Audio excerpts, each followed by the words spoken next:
Hi, third graders. I hope that you're ready for chapter 3 in our read aloud book, Rump.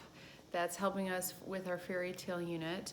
So today we're on chapter 3, and a lot of times when I'm reading and I take a little bit of a break and I go back to my book, I have to think about what we read last time because I don't have a very good memory and I read a lot of different kinds of books, so sometimes I forget what's happening in each of the books. So I'm going to go back to chapter 2 and just kind of glance at what happened. I remember chapter 2 is called Spinning Wheels and Pixie Thrills. That's right. So Rump found his mother's old spinning wheel, and when we left, he was spinning wool into yarn, or that's what he was trying to do, but there was a bunch of pixies around him, and he hurt his finger. He pricked his finger when he was spinning, and then one of the pixies bit him on his finger where he had poked it. And then right when he went to bed, his gran came into his room and said, "This is foolishness," and started to pull the spinning wheel out of his bedroom, but then she did leave it. So Rump is sleeping. So now let's see what he's up to. So chapter 3, The Greedy Miller and His Daughter. I woke as the village bell chimed for the mining day to begin. Gran was still sleeping, so I took some dry bread and a little goat cheese and walked outside. Pixies instantly flew at me, chirping and screeching. I staggered and swatted at them. Then I stepped in nothing's poop. Such is my destiny. A gnome ran right in front of me and nearly knocked me off my feet. He chanted, "Message for Bertrand, message for Bertrand," over and over. He wouldn't stop until he found Bertrand. Gnomes are very useful in the kingdom, especially in the village where most people can't read any letters. Gran made me learn some, but gnomes love to spread news and deliver messages. They have some kind of sense that lets them know when they've reached the right person, and they won't stop until they do so. More gnomes were emerging from their holes in the ground, eager to gather messages and deliver them to the rightful recipients. Gnomes had little holes all over the village, in the middle of roads, between the roots of trees, and on the edge of rocks.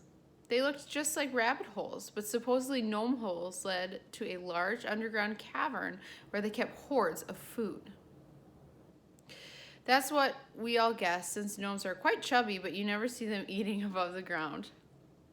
Frederick and Bruno once tried to dig down to their hoard, but gave up after they dug 12 feet and still couldn't see a thing. The mines were a nightmare that day. My finger throbbed, and so did my head. Frederick and Bruno thought it hilarious to throw pebbles at my head every time they brought dirt to the sluices. The pixies pestered me all day. I hoped it was a sign that great amounts of gold were in the mud, but I didn't find any. When the mining day was done, everyone walked toward the mill. Today was rations day. I walked behind Red while my stomach grumbled with each footstep, the chant of food, food, food. When we arrived at the mill, there was lots of shouting. Old Rupert was shaking his fist in the miller's face. "You filthy liar! You cheat! Sacks of gold I've mined. I've earned 10 times as much grain as this." Old Rupert hollered. Rupert was a rickety old man, barely able to walk, yet he still worked with a pickaxe in the mines. "Upon the honor of my name, good Rupert," the miller said in his oily voice, "I've given what is fairly yours. It always seems less after the grinding." "Hogwash! I find lots of gold, and look, you call this fair?" Rupert shook the flour sack at the miller, and then turned around and shook it at the villagers. There couldn't have been enough flour to bake 2 loaves of bread. "Times are hard," said the miller. "We all must tighten the belt." He laughed, and his big belly laughed with him. Such a good joke for a fat miller with 10 plump children. "You dirty cheat, rotten swindler." "Now, Rupert," said the miller with a big warning, "that kind of ingratitude won't work in your favor. Suppose next week there weren't any rations for you at all." Rupert went silent. Finally, he hobbled away down the road, muttering curses loudly enough for all to hear. The next woman took her meager rations without a word, and the rest of the villagers did too. Gran always said that the miller, Oswald, is a cheat. The royal tax collector doesn't like to come to the mountain any more than he has to, so he simply sends up carts full of food and supplies and gives Oswald charge of all the rations from our gold to distribute as he sees fit. Gran says Oswald always takes more than his fair share. But what could we do? We weren't mining much gold lately, and we didn't really know how much food was stored. Only Oswald did, and Oswald decided how much food we had earned for our work. The whole village was hungry, except for the miller and his family. Could a name make you greedy, like mine made me small? As I drew closer to the front of the line, a whirling motion caught my eye. The miller's daughter, Opal, was spinning outside on the porch. I watched, transfixed. I studied how her foot pushed the threadle and how her hands rhythmically fed the wool. The wool thinned and tightened and transformed into yarn, as if by magic. You enjoy the spinning, do you? The miller was right in front of me now, and everyone else had gone. How long had I been staring at Opal? I'm just curious how it works, I said. The miller lifted his bushy eyebrows. Spinning's a woman's work. But she could show you for a price. He lifted 2 bags of food, our rations. I wanted to say yes. Something inside of me ached to spin. My foot twitched with the rhythm of Opal's spinning. My fingers itched to feed one thing through the wheel and watch it transform into another before my eyes. I almost said yes. And then I thought of Gran. I could starve myself for weeks to learn the spinning, but I couldn't betray Gran. Oh, I said, no, I just like to watch. Yes, said the miller. My Opal is the jewel of the mountain. She will marry well. My face heated. I wasn't talking about her. Why would I look at her like that?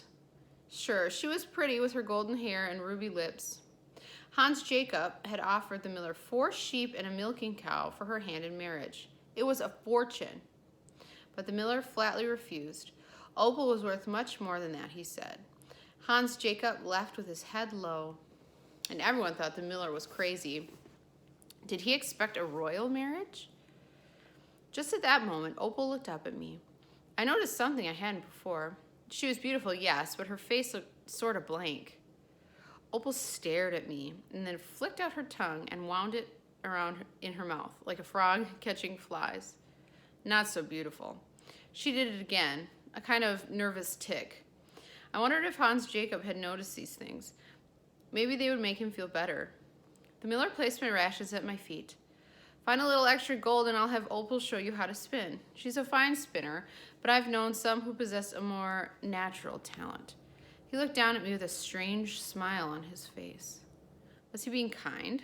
I had never known the miller to be kind. I took the rations home, but Gran was resting, so there was nothing to eat but a bit of cheese. I fed Milk and Nothing and the chickens, and they all bleated and brayed and clucked at me for more. A pixie flew in my face, and a gnome ran under my feet, chanting, "Message for Gertrude, message for Gertrude," in an urgent voice. Another baby, probably. Suddenly, the world felt crowded and noisy. I didn't want to be around anyone or anything. I just wanted to be alone.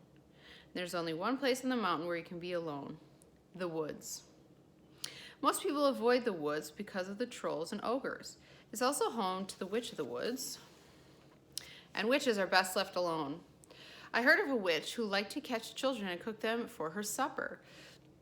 And Gran told me of a witch who stole a baby right from her parents' arms and locked her in a tower where she could never get out. What a horrible thing to steal a baby. Does that sound familiar to you, scholars? I'm just going to pause a little bit. It says, Gran told me of a witch who stole a baby right from her parents' arms and locked her in a tower where she could never get out. That reminds me of a fairy tale. If it reminds you of a fairy tale, comment below and let me know what fairy tale you think it is, because I think I know. All right, let's keep reading. But the biggest danger of a witch was her magic. There was no telling what terrors a witch could manage. Brew a storm right over your head or turn you into a fat pig to eat you for dinner. Skinny as I was, I didn't want to take chances, so I didn't go far, just far enough to be surrounded by tall trees where no one from the village would see me. Here and there were tree stumps from the woodcutter. He was the only person who ever went deep in the woods. I sat on one of the stumps. Through the trees, I could see out over the valley where the kingdom lay. The houses looked so tiny I could cover them with my thumb. Beyond the houses was the king's castle. They took both my thumbs to cover. After that, there was nothing but roads that led to the village yonder and beyond. Just as we don't name our animals, we don't name the places where we live. We simply call them what they are, or where they are, the mountain, the kingdom, yonder. I think it's boring, but I guess we put so much thought and energy into naming babies, we don't have any left over. A pixie landed on my hand, and I swatted it away. It squeaked and chirped and flew at me again. The pixie had blue hair and large, glassy wings.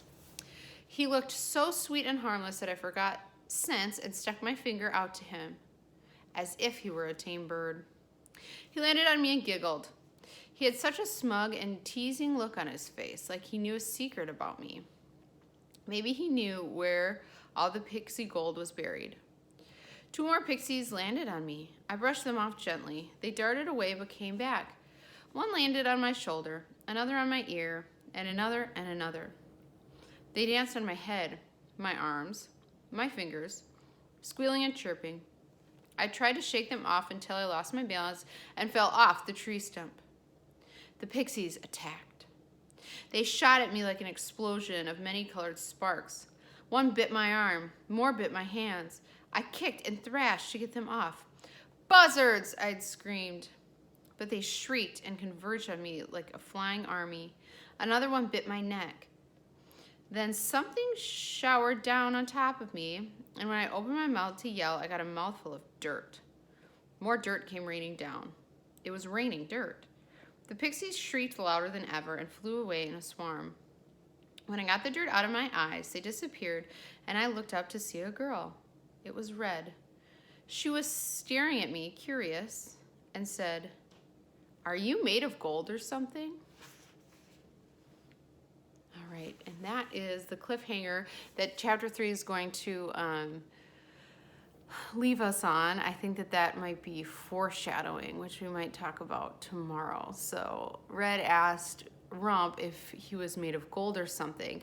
And the reason that she asked him that was because pixies love gold, right? And they're attracted to gold.